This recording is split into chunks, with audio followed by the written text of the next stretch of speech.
Okay, people. So the Equalizer Part 3 finally got round to watching it, right? Like with the past ones, it is directed by Antonio Farouk. It is written by Richard Wenk. The film is produced by Todd Black, Jason Blumenthal, Tony Eldridge, Antonio Farouk, Alex Siskin, Michael Sloan, Steve Tish, Clayton Townsend, and Denzel Washington. It's co-produced by Richard Wenk, executive produced by Tarek Ben Amar, David Bloomfield, Andy Mitchell, Samar M. Patel, Kat Samick, Enzo Sisti. It is associate produced by Guga Quarantana.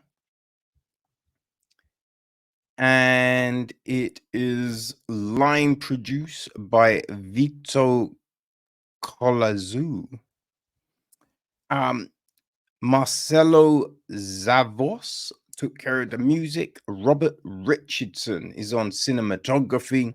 Conrad Buff the Fourth edits the piece. Casting, we have Barbara Giordani, Lindsey Graham, Francesco Vedovati, and Mary Venu. Naomi Shahun is production design. Art direction, we have Viera Cesoni, Silvia Colafranceschi, Leonardo Grillo, Gianpolo Rifano, Severio Samali, and Brisedi Cisaloni. These Italian names are killing me, people, right? Chiara Balducci is set decoration. Giovanni Casalonvo is costume design. And our cast, well, Denzel Washington obviously is back as Robert McCall. Dakota Fanning is Emma Collins. We've got Eugenio Mastrandria as Chigori Bonucci. David DeMann is Frank Conroy, a colleague of Emma Collins. We have got Gia Scodelalara as Amina. Dr. Enzo Aricio is played by Remo Chirone. Vincent Warranta is played by Andrea Scarduzio. His brother Marco is played by Andrea Dodero.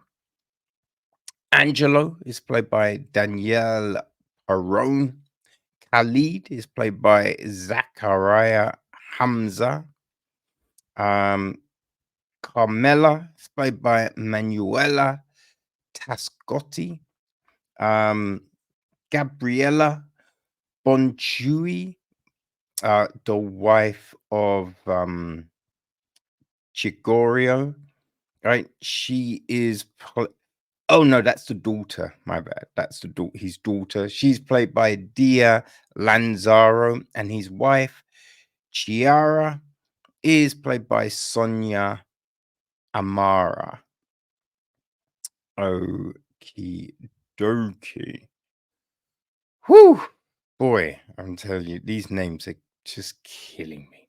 Right? Viking is played by Alexandro Pez.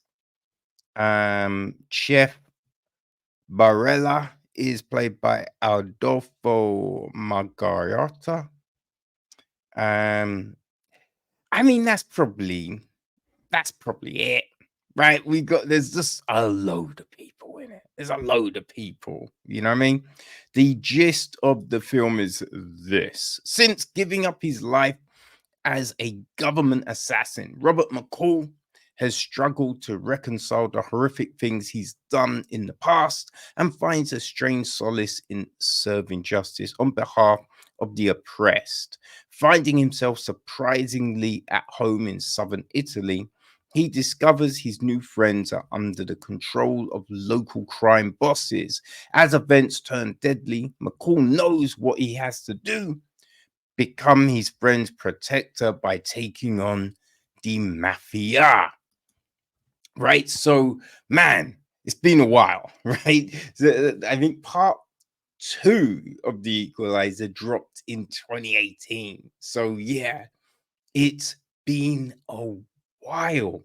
Like, I forgot a lot of stuff, right? I forgot Susan Plummer. There's so much I forgot about that took place in that second film. It doesn't necessarily make a lot of difference, right? I think you can watch this third one without having seen the second film, you know? I mean, obviously, if there's a trilogy, you might as well watch every part, but yeah, I don't like, even if you've watched, like myself, watch the second, like, sometimes you have to go back because it's imperative that you remember all those fine details. Like, this one, I don't think that that's necessarily necessary. You can if you want, though. You can if you want. So we start off with a whole heap of crazy. A whole heap. It kind of goes full circle, really, when you think about it. Um, and I did appreciate we get flashbacks to those events at the start. We do get to see how a lot of it goes down, which you know what I mean. That does tell you something about the shoot, right? That they would film, put together all of that stuff, and not really show it, right? But just to create that ambiance, right? That's a level of detail. That is definitely a level. And the special effects people, hats off, because that all looked gnarly as a motherfucker, right? It all looked legit. But it's one of those things to kind of show you how badass McCall is. And the fact that he ain't fucking around, right? He ain't fucking around. Now, we do that something does happen though at the start, which did have my head scratching because there's no holes in his shirt, right? No holes in his shirt.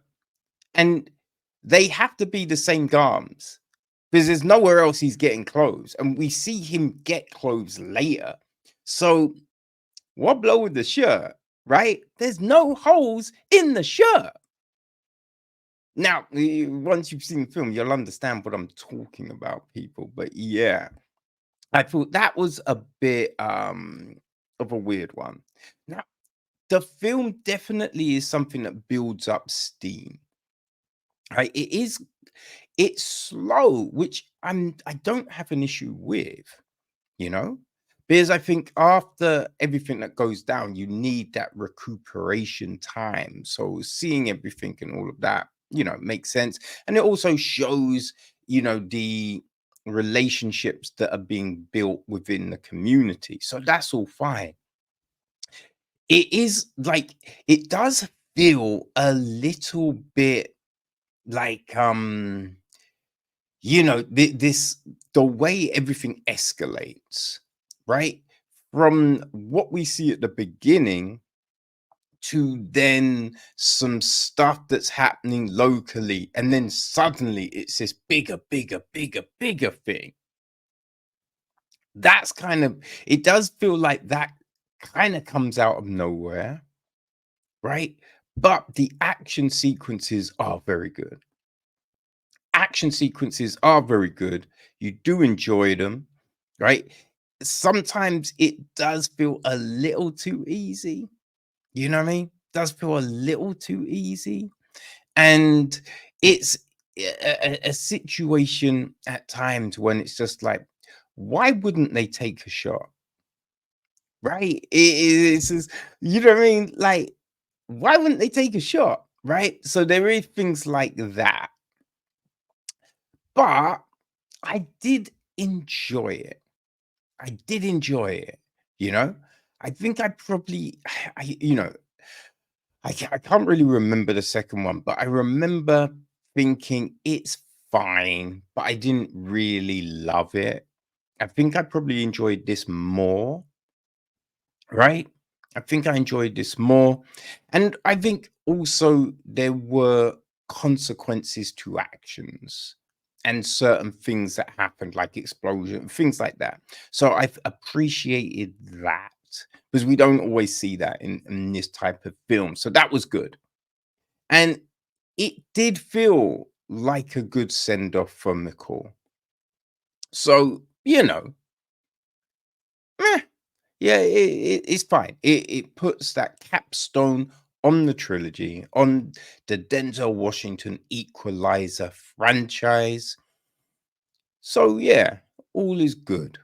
All is good. You know, they didn't shit the bed, right? It's not terrible, which is always the fear.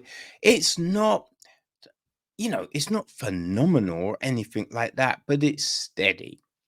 It's steady. If you're looking for something that you don't have to think about, yeah, it does the trick.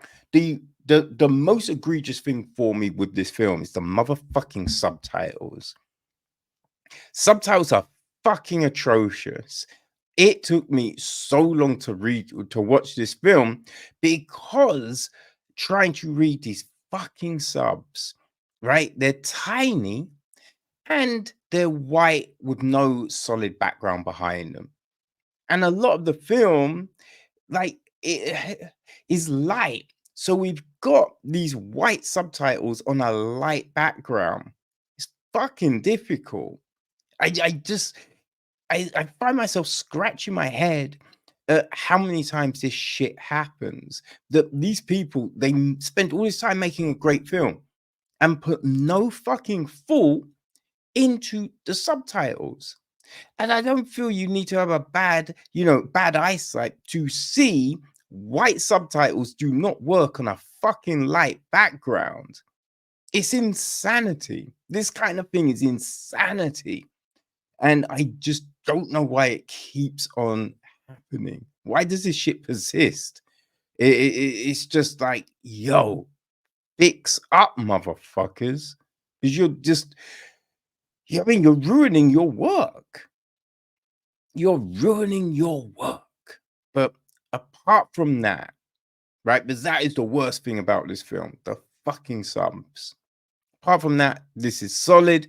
So yeah, if you've enjoyed the previous two, you'll definitely like the third, right? And I thought it was better than the second. So if you're a bit like, number two, you know, this will bring it home for you. So the Equalizer 3, it's out on all your favorite VODs. I watch it on Now TV, which is showing for free if you've got that subscription. So yeah, enjoy the Equalizer 3.